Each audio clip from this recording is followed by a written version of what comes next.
Kabilang ang Estados o ang Pilipinas sa mga pinag-iingat ng Estados Unidos mula sa potensyal na cyber attack sa gitna ng tensyon sa Middle East. Ang sinasabing may pakana nito, alamin sa sentro ng balita ni Bea Gaza de Guzman ng Radyo Pilipinas World Service.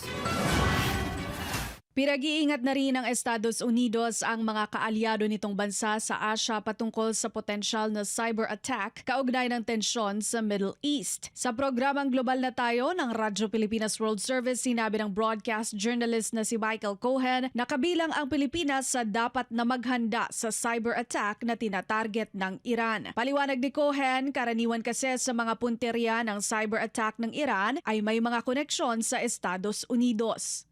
And they are also warning yung mga kaalyadong bansa nila, yung Korea, Japan, Pilipinas, I believe Malaysia and some other countries, especially those with a heavy presence dito sa loob ng US financial networks. And we know there is no other country in the world probably that has the heaviest foreign presence or biggest foreign footprint sa US financial markets kundi ang Pilipinas dahil sa outsourcing at BPO.